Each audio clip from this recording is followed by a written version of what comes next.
Hey guys, it's Leesh, and welcome to another episode of Car Confessions. Guys, listen. You might notice my voice is a little raspy again, and that's because I went to the Beyoncé concert. Guys, saw Beyoncé on Sunday, and I'm. If you've been following me for a while, you know I love Beyonce. I love Beyonce, and actually, I talked about her and Miss Tina last week.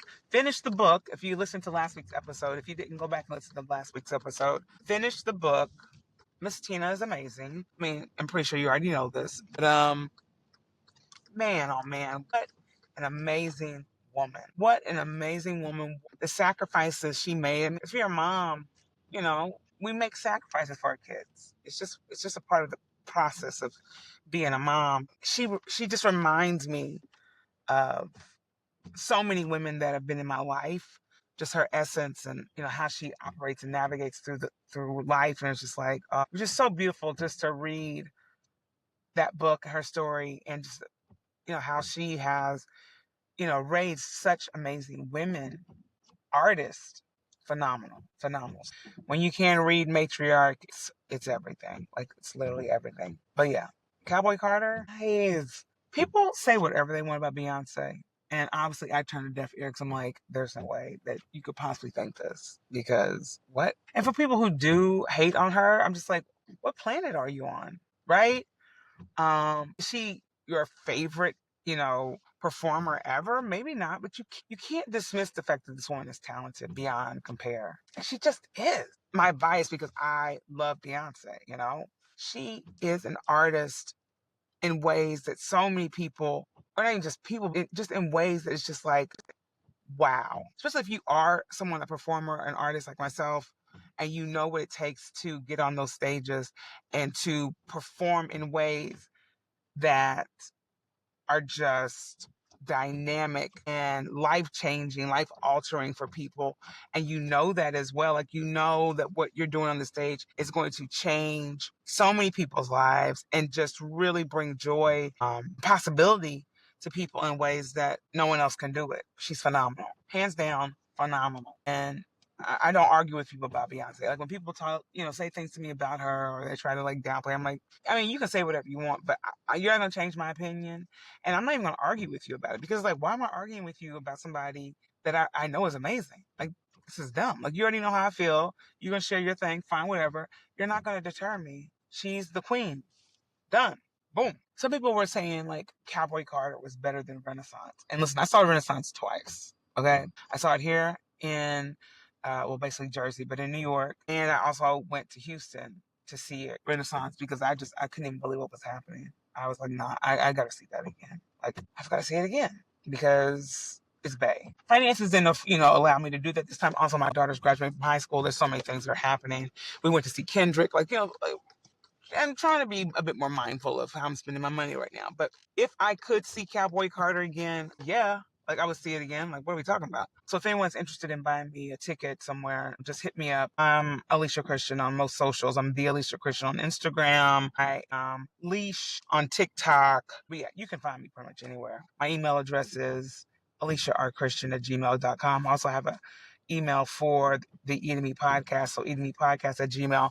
The point of it is, you can reach out to me and let me know where you've purchased the ticket, and then I'll find my way there. There's that. Anyway, to say that Cowboy Carter was either better than Renaissance or Renaissance was better than Cowboy Carter, you can't really compare the two. They were both phenomenal experiences and performances. And that's literally what Beyonce gives you, is an experience. And, most performers give you an experience, but she gives you an experience that is so sensory overwhelming and, like, fulfilling. Like, you just feel like when you leave there, you just like, I need more. I need more. And at the same time, I don't need, because I'm so full from this experience. I'm so full. She sang basically every song. Well, she sang every song from Cowboy Carter, which I was very impressed with. Incorporated, old songs. Obviously, she incorporated a lot of the Renaissance pieces as well. It was just so beautiful. And I have to say too, it was this year for Black people, at least. Well, I'll say for me as a Black person, and I'm probably speaking for a lot of other Black people too. But I don't want to create a whole, like, all Black people kind of thing. But I think the artistry that we're seeing with Black artists right now um, is so needed for Black people right now at this time, and it's always been needed. But I think it's even more pressing to have this artistry on the main stage because it's not only is it for the encouragement of Black people, but it also speaks to the brilliance of Black people. Right. And even, some people will use the coined term Black excellence. And yes, I mean, she is considered Black excellence, but it was funny. I was reading, or not reading, I was looking at a video earlier, and this woman was kind of like saying that Black excellence in this society, by way of certain people who are really wealthy, like Beyonce and Jay-Z and all that, they exploit this term of Black excellence by way of saying that the Black excellence that they experience, I guess like it could be something that everyone can experience, but also exploiting those by way of, taking money. And it's like, I guess you could see it in that way. But I guess for me, when it comes to consumerism, when it comes to capitalism, there's so many complexities to it, right?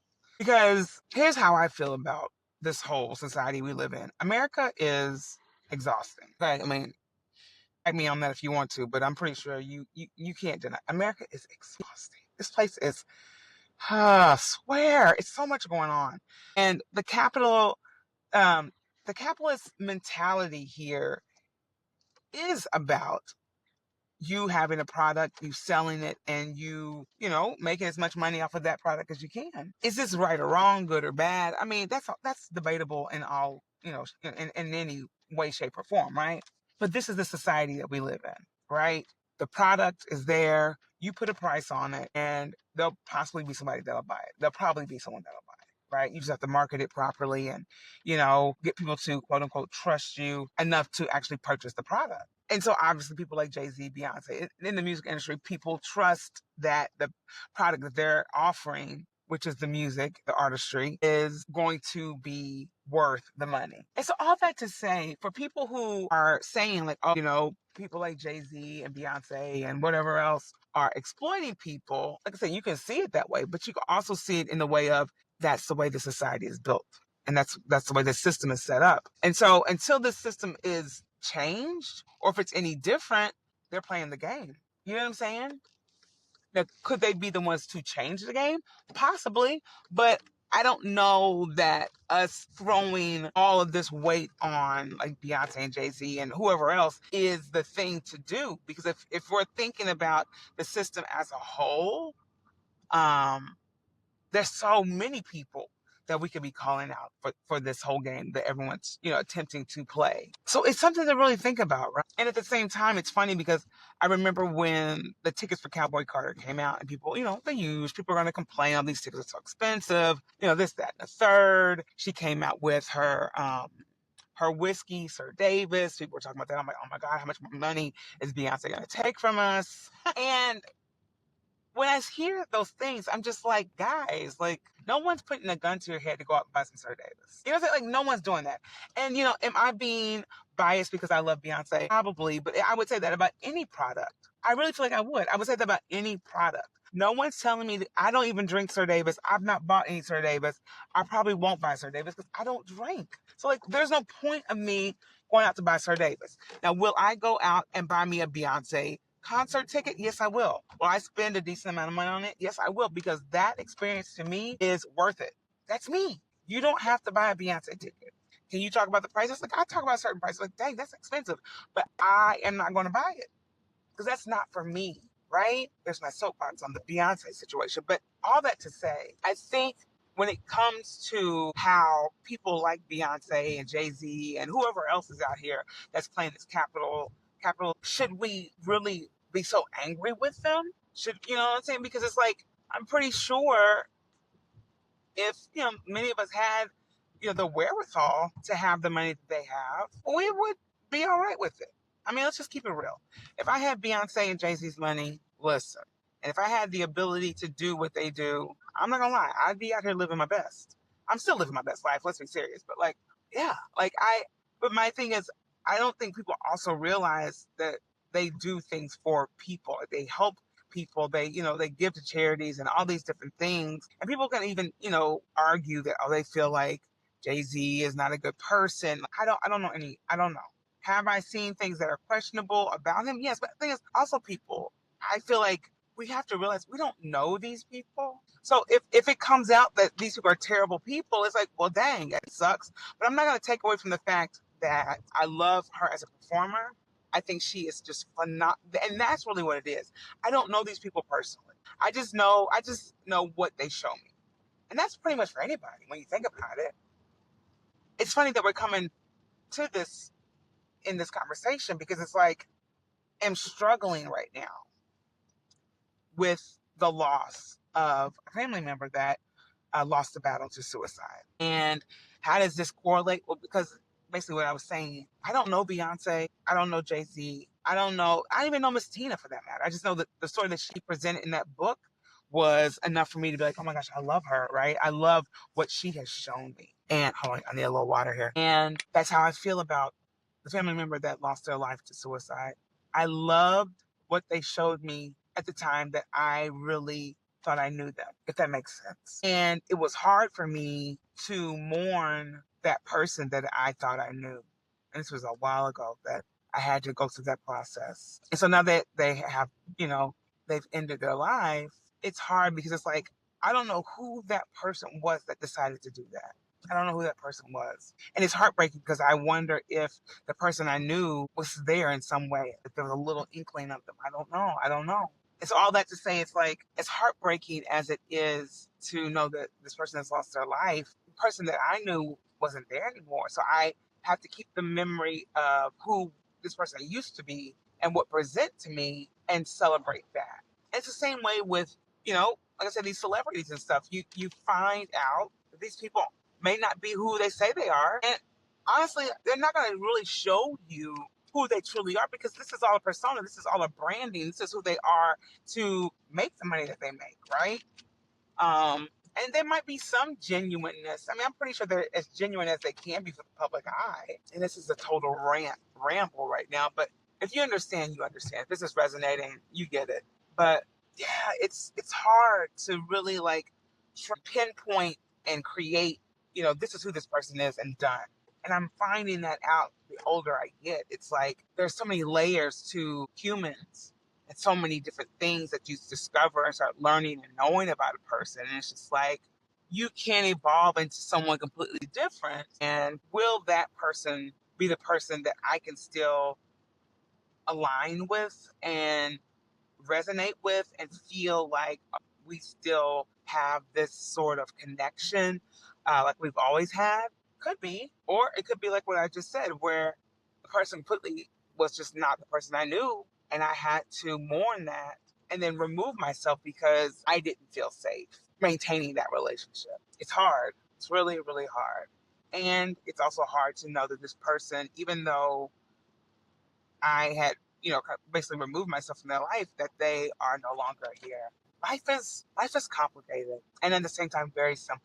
It's simple in the way of like, at least for me, where I know I've learned enough about myself, which is another interesting thing. I've learned enough about myself to know that I have to remove myself from people, places, and spaces that don't serve me. And I'm not going to be rude or evil or mean if I happen to come across these people or if I happen to be in that space again.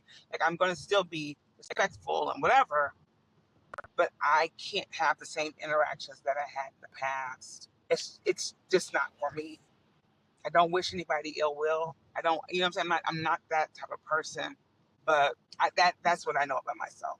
And I say the complexity of it is you're kind of like torn. It's like, can I just possibly, you know, revert back and see what happens? You feel that, right? And sometimes you may, right? Sometimes you may. So it's wild. It's wild in that way. And it's like, I'm learning also too in this life, there's no right or wrong around it either, So it just is. And you have to make the decisions for yourself. So yeah. And I'm grateful to have my sense of joy and bliss for the fact that I enjoy the artistry of Beyonce. And that's enough for me. I don't know her. She does, like And that's okay. Like I don't need to know all the ins and outs of an artist to appreciate who they are. And honestly, I feel like that with anyone. If you just, if you know, if you enjoy whatever it is about that person and you celebrate that, and then you do that whatever you will, right? And that's how I even feel about my family members. Like if I have to do anything, it's just remember the times where things were great and where we had good times, and it was a beautiful experience to be with that person at that time. And just be okay with that. And just be okay with that and celebrate that. And yeah, that's literally it. That is literally it. I'm grateful for the times that were good. Whatever this life is after this physical experience, I pray that it is joyous. I pray that it's redeeming. I pray that it is rejuvenating. I pray that it is what anyone that leaves this physical body wants and more. Because like I said, sometimes being in this physical body is just too much for people. Yeah. Yeah. And I probably should have led with like some type of trigger warning on this, because I know death, and especially death by suicide, can be really, really triggering for people. So I'm sorry for anyone who was listening to this or is listening to this and had to process this in a way that they weren't prepared. So I'm sorry in advance when I say that. Yeah. Yeah. So that's another thing about this life. There's good, there's sad, there's frustrating, there's all the feels, right? But that's a part of the whole human experience, I feel like, too. Part of the whole thing. And I'm just grateful for all of the things. I'm grateful for the good, the bad, the indifferent, the boring, the frustrating. I'm grateful for it all. Heart's a little heavy, but I'm grateful, Seriously. But on a lighter note, guys, if you get a chance to see Cowboy Carter, please, please go see it, because it's phenomenal. That'll definitely lift your spirits. Matriarch Miss Tina Knowles will definitely be inspiring, and so definitely do that as well. All right, guys, I'm home. Gonna go upstairs and cook my usual. I love you guys, and I just ask that you send light and love. If you pray for me and my family. Good energy is needed at this time, and I will do the same for you. All right, like I say, let's just keep on keeping on, y'all. And listen, I'll see y'all next week. All right.